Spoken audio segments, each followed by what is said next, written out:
Ang Kamara, matapos ang masusing pag-aaral, ay maghahain ng motion for reconsideration dahil ang desisyon na nagsasabing ang articles of impeachment ay ipinadala sa Senado ay barred or unconstitutional, ay nakaangkla sa mga factual premises o findings na mali at salungat sa opisyal na record ng Kamara. With due respect sa Supreme Court, di ko sinasabing mali si Korte Suprema, but the decision is unusual and unprecedented. At maraming adjustment, maraming adjustment na ginawa ang Korte Suprema para lang i-absuelto si Sara Duterte.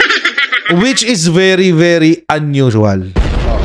Very, very unusual. Paano kung ang 30 mata si Bongo ang nakikita? Paano kung yung 30 mata nagbibilang pala ng 250 million?